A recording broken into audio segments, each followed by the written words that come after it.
Yep. Walk around, walk around.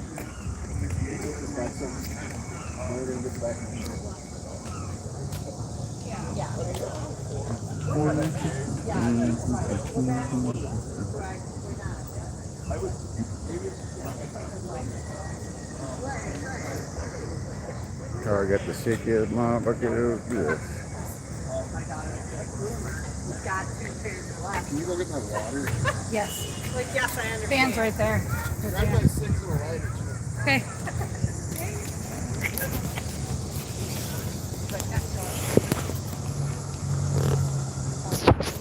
Not the greatest right there if I wanted to.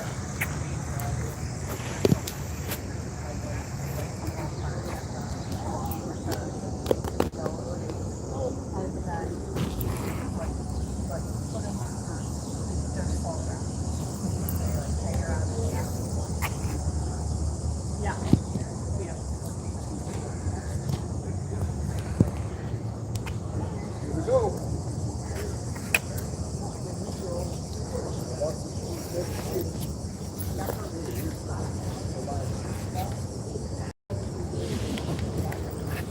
How long did it take to get here? Okay.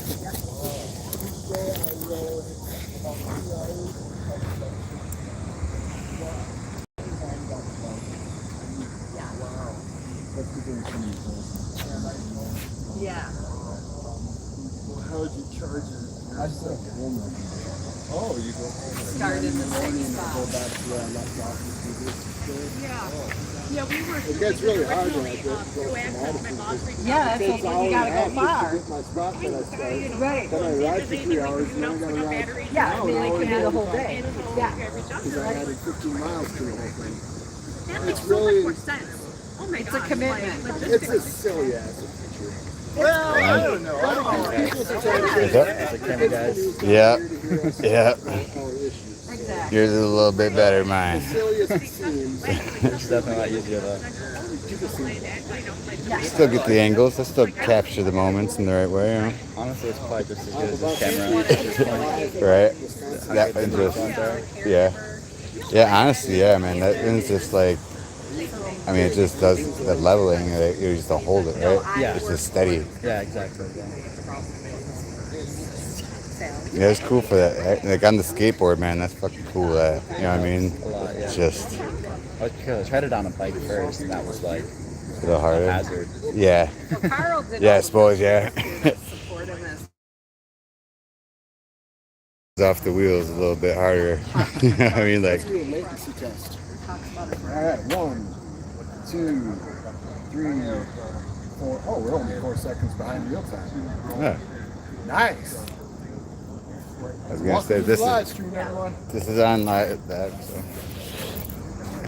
I wish I'd have brought something for you to stuff the phone into it. She's getting my water from you. Thank you for asking.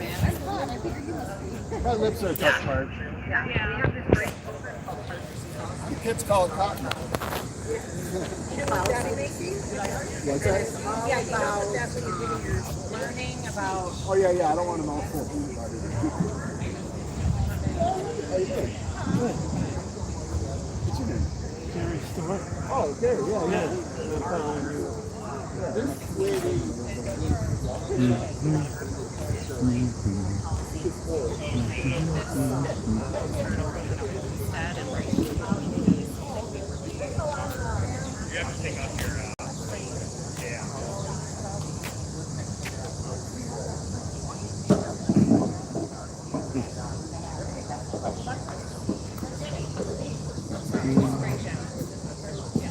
I'm literally live streaming for him right now. I am live streaming.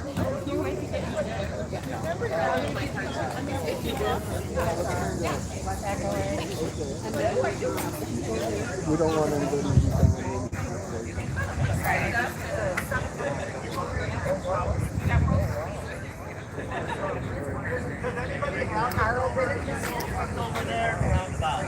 I'm gonna fix the backpack.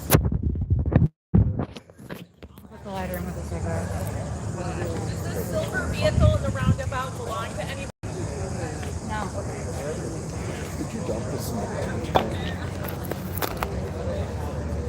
Where's the nearest? Oh, there's a trash can right here. Oh, bro, I got a little kickstand on my phone. You can stand it up.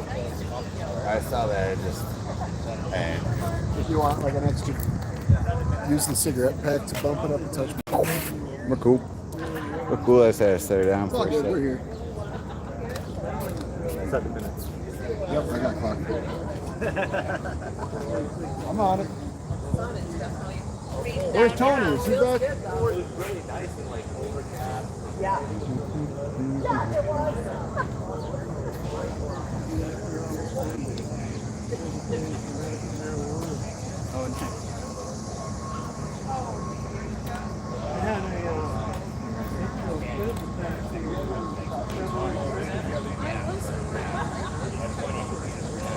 On the live stream.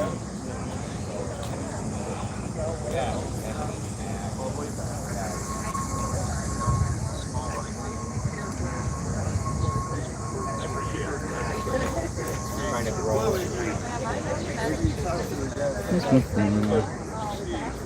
I bet you'd be glad to see him on the bus. When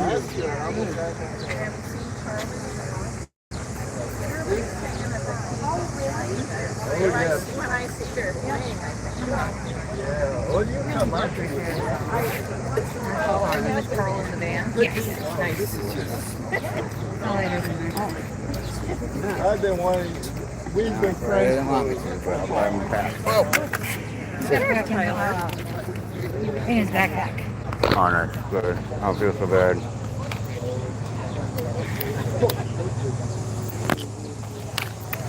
Normally I don't smoke so much, but today.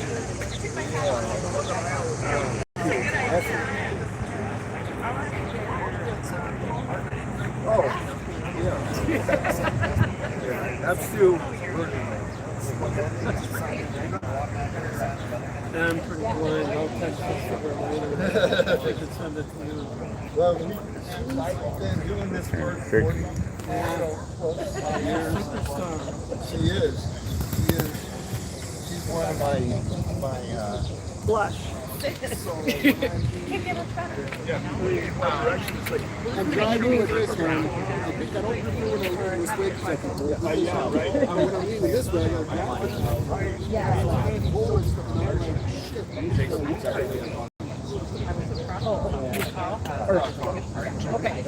So many names.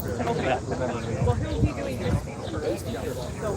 So hopefully you'll catch something that I run it.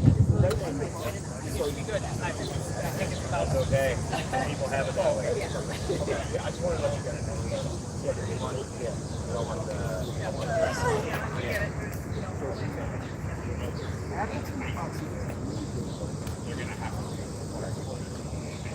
Oh, they have one in the restaurant. Aligning.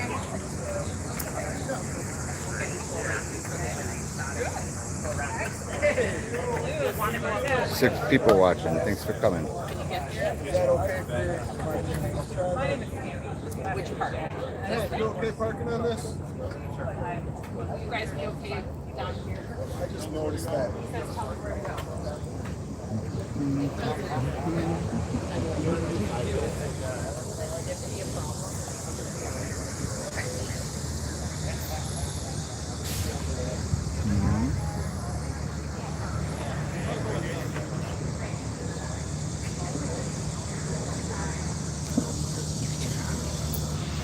How do I interact with people?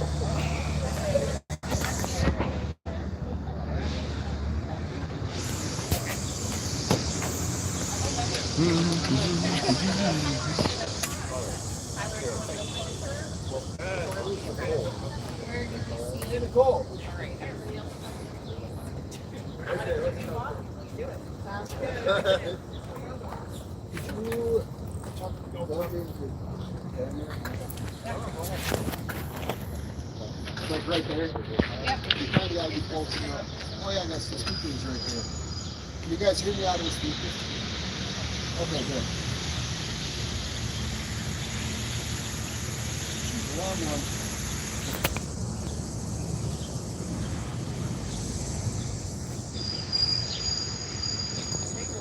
All right, we're ready. A very wise person told me that if I come down here just to talk about policy, you guys won't have any interesting clips to share from Fox Crossing all the way here to the state capitol, because the disability community continues to be viewed as a burden on state budgets. Last year, I was pleading to get home health aides paid a living wage and warning people that there would be very noticeable effects from the $900 billion in Medicaid cuts that Donald Trump signed into law on July 4th, 2025. This year is different, however. This year, the danger is no longer hypothetical. Nobody expected the Department of Justice to say they don't view the Americans with Disabilities Act or the Supreme Court's decision in Olmstead versus LLC as requiring states to provide home and community-based services to disabled people. Let me be crystal clear about what that means. The federal government is telling states in plain language that they will not be punished if they cut home and community-based services. Apparently, they can sit back and claim that nobody's being forced. But as I just explained, one of the many ways it'll inevitably happen is slowly cutting services. This is scary enough if you are in the disability community, but it gets even worse. The Office of Management and Budget in Washington, D.C. is rewriting the rules for how federal grants flow to states. In May, they released a sweeping proposal that restructures the entire federal financial assistance system. This includes a new political review process for grants, making it easier for agencies to terminate funding the moment it no longer aligns with the administration's priorities. And it means tighter central control from unelected political appointees. None of the people involved in this decision-making process were elected, by the way. They also didn't have to be confirmed by Congress. For Wisconsin, this means even more uncertainty and deeper potential cuts to independent living supports, caregiver wages, and the services that keep people with disabilities free. Now, I'm not sure why, but some politicians still seem to believe that these Medicaid cuts will never touch them. And if any of you are listening right now, let me assure you, those $900 billion cuts will affect you or someone you love as well. Disability doesn't discriminate by party, by bank account, or by the job you held the day before everything changed. A sudden injury, a progressive disease, or simply aging into the years of needed care can move anyone from independence to reliance on this program overnight. Don't get me wrong, I hope everyone listening lives a long, healthy, happy life and never needs to rely on Medicaid, but the numbers tell a different story. 56, only one fall, slip, accident, or diagnosis away from being a part of this game. We aren't asking for special treatment. We are asking for the basic services that allow disabled people to live with dignity and independence that we deserve. This isn't a partisan demand, this is a practical one. To the politicians who say they support us, we need concrete, practical ideas on where we go from here. Tell us your strategy. Tell us what viable options we still have. Vague statements of concern, they're no longer enough. We may be disabled, but we are not disinterested, and we are not disinvolved.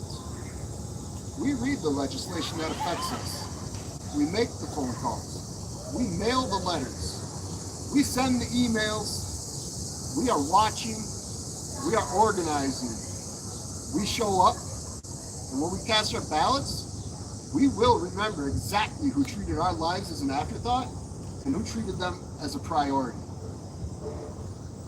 Thank you.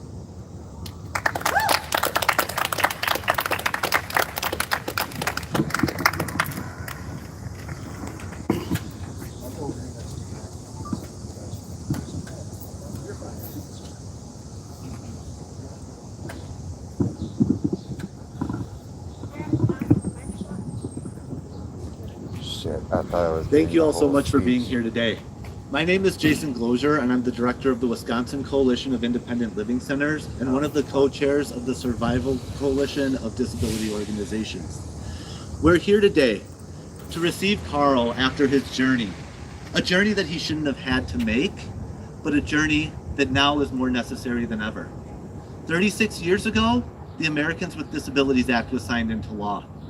And for 36 years, the disability community has had to fight against systems that would rather profit off of their existence than give them their freedom. We're at a time now where we've seen unprecedented attacks on the civil rights of people with disabilities.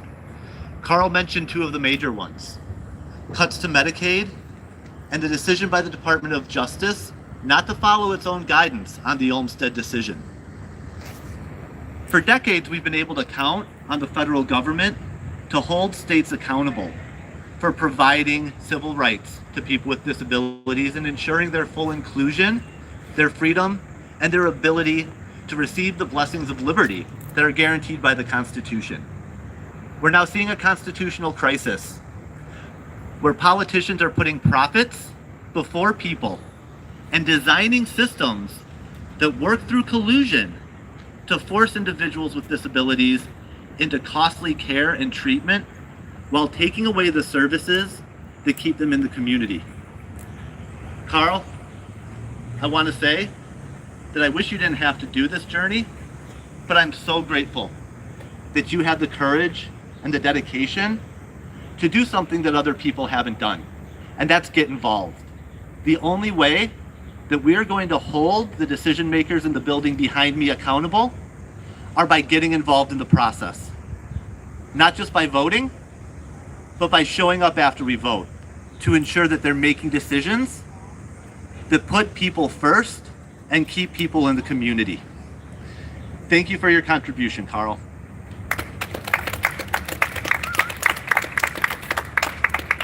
Good afternoon. I'm Tammy Jackson. I'm also a Survival Coalition co-chair, and I work for the Board for People with Developmental Disabilities. Carl talked about the impact on people with disabilities directly when Medicaid is cut. But it's important to know how far that ripple effect goes when home care is not there. Family members have been providing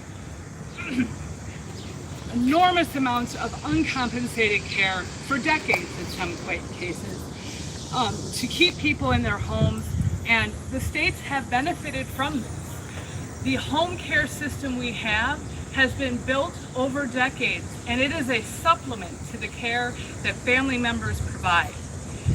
Even small cuts to the number of hours that somebody like Carl and many others get can mean the difference between being in their home and being locked away in a nursing facility where you don't have the freedom to decide what your hours are, when you eat, who you can see, whether or not you can commute to a job, and 1,000 other daily things that most of us are not thinking about right now.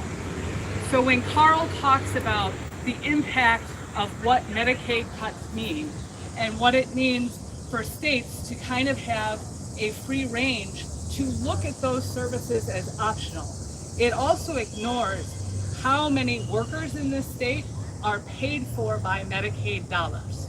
Medicaid reimburses care that has already been given. It is one of the largest payers for the hospitals we all use, the rehab centers we use, and any care that you need in your home. And it is supplemented by family members who, if those care hours go down, take themselves out of the workforce, reduce their own work hours, and make a real economic problem for Wisconsin as we have fewer and fewer bodies that are able to do all of what needs to be done. The ripple effect is just getting started, and it will be states who are in the position to decide, excuse me, what happens next. And for people like Carl and the family members who care about him, and all of the other people in this state who have disabilities, those decisions are extraordinarily critical, and they are going to be coming in the next biennial budget. Please understand that the system that we create for people like Carl is the one that will be waiting for you.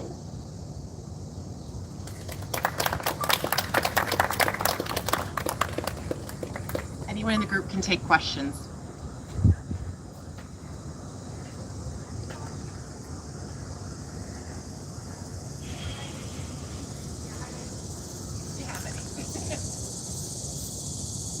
All right, if there are no questions, we thank you all for being here.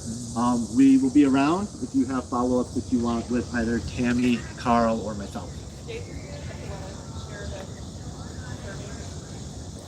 We also want to take a moment to share our survey that Survival Coalition put together on caregiver statistics. In a typical week, almost 60% of unpaid caregivers are providing as much or more care hours than a half-time job.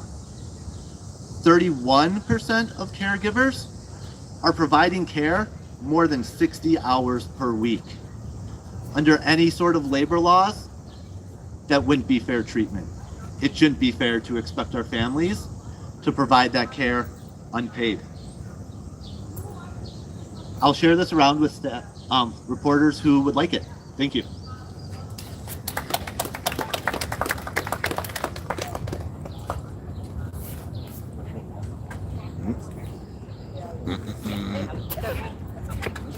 All right. Yes, exactly. On Facebook that you were doing this today. So sorry you were a little late. What you made? Yeah, Honestly, our CEO. It sucks that I have to do it. Right. Before, if we did have Benny. Thank you. Really nice to meet you. I work in the community. I have the chair of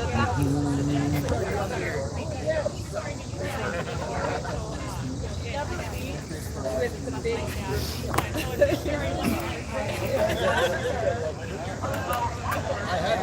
Oh shit, I got my fucking shit over there. Check out.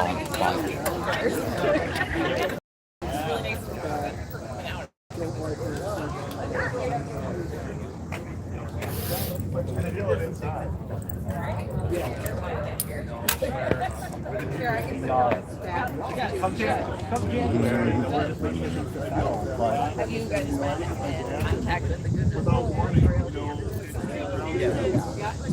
We're waiting.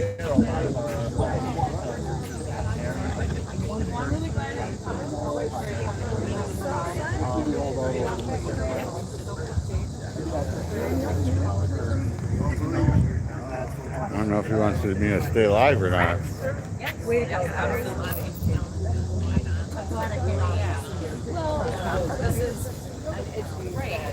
Kyle, you want me to cut the feed? Like a continuous issue for so long. For so long, and you know, I'm gonna cut it. years ago we could rely on I can stay rolling. to be the voice. Maybe we'll go for like 5-10 minutes.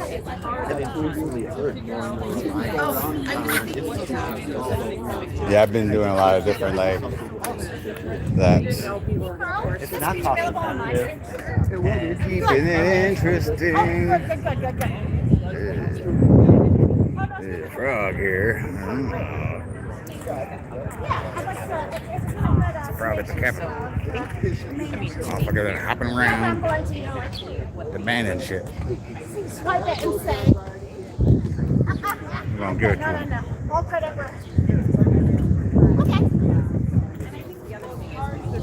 Can I see this later again?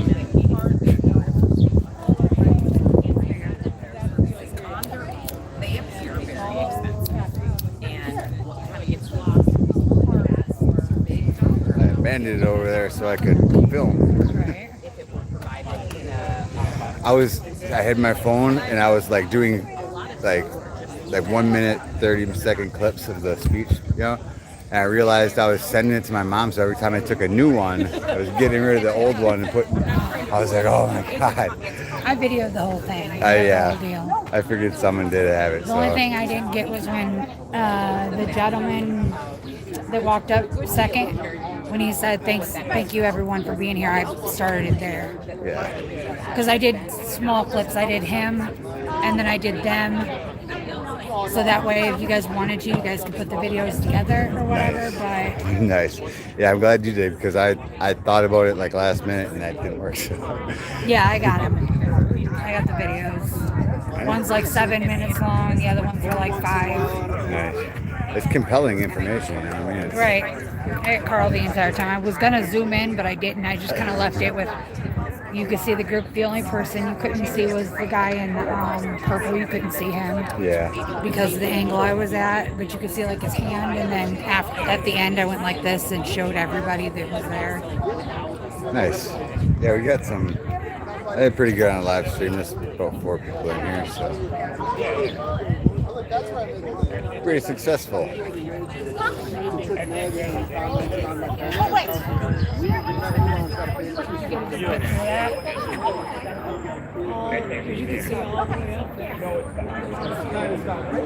I kept filming up that way, but I don't know if I took a picture.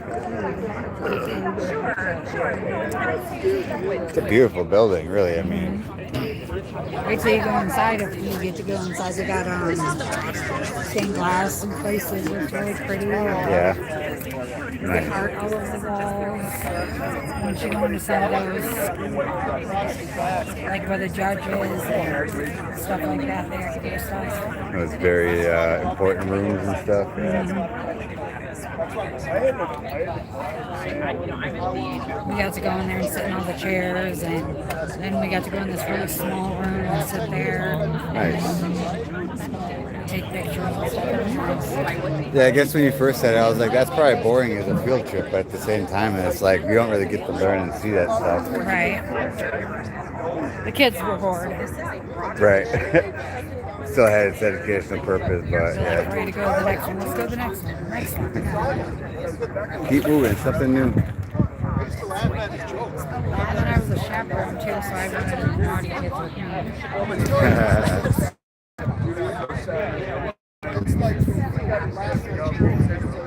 Questions that make me go like, You're not my mom, I'm not listening to you. Right. Yeah, what are you going to do in that case? Yeah. Place. what I would say, like as a way of background. Might have low-key snapped him up or something, you know.